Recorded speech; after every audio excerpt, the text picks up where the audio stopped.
अपने सबके हम अरुण कुमार गौतम प्रणाम करी थी। और आज हम एगो गीत सुनावे जा रही है पति के महत्व पर। देश दुनिया के हर पत्नी के नजर में, जीवन में पति के बहुत महत्वपूर्ण स्थान हुआ है। एगो पत्नी पति से कितना उम्मीद रखा है, पति से का आशा रखा है, अपने सभी गीत में सुनती और अच्छा लगती है कमेंट करके बताती।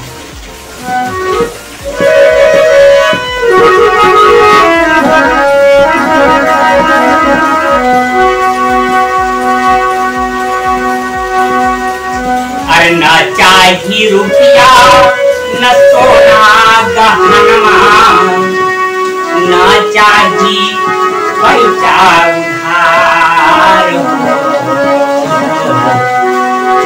दिलवा में रखी है, दिलवे में रही है,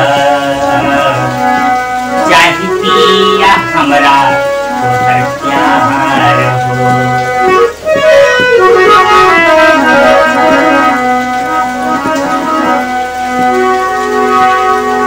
हमरा पैसा न चाहिए, बस प्यार चाहिए।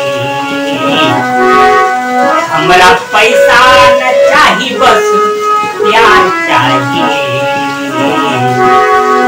सुन सैया जी हमर तोहर सूरत के दीदार चाहिए। सुन सैया जी हमर तोहर सूरत के दीदार चाहिए। हमरा पैसा न चाहिए, बस प्यार चाहिए। हमरा पैसा न चाहिए, बस प्यार चाहिए।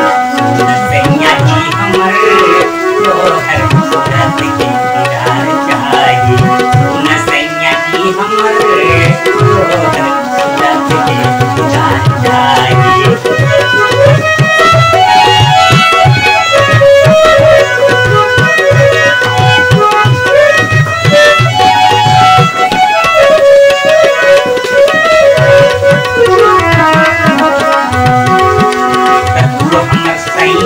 हम तो रही जनाना, अमन करेगा हम प्रीत के गाना।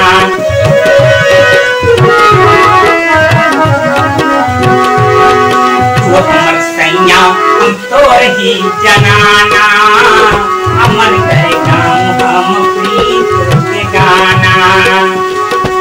कोई कारण न प्यार में दरार चाहिए, कोई कारण न प्यार में दरार चाहिए।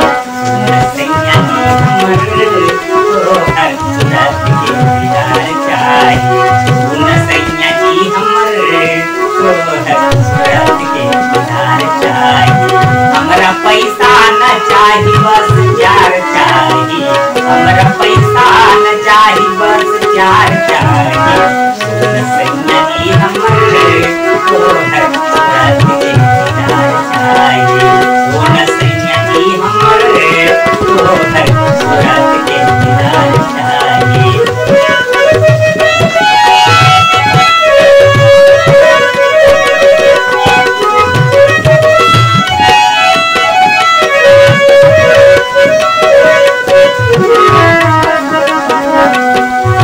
सहल न जाए दिन तोरा जुदाई, अब रहा किया से आवत रुआई।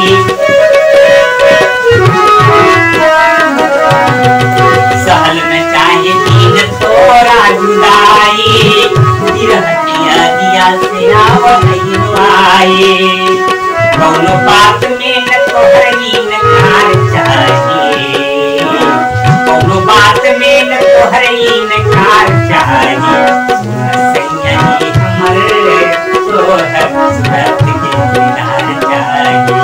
सुन सैया जी हमर तोहर सूरत के दीदार चाहिए।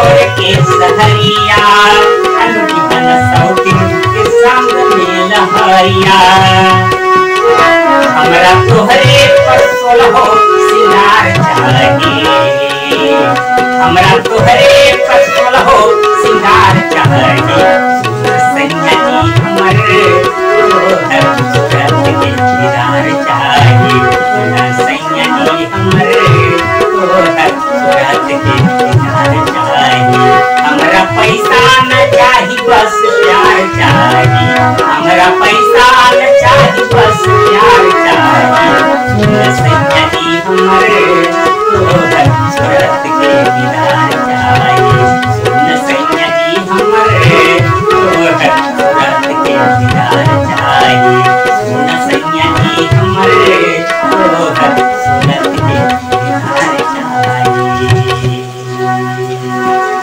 जय मगही।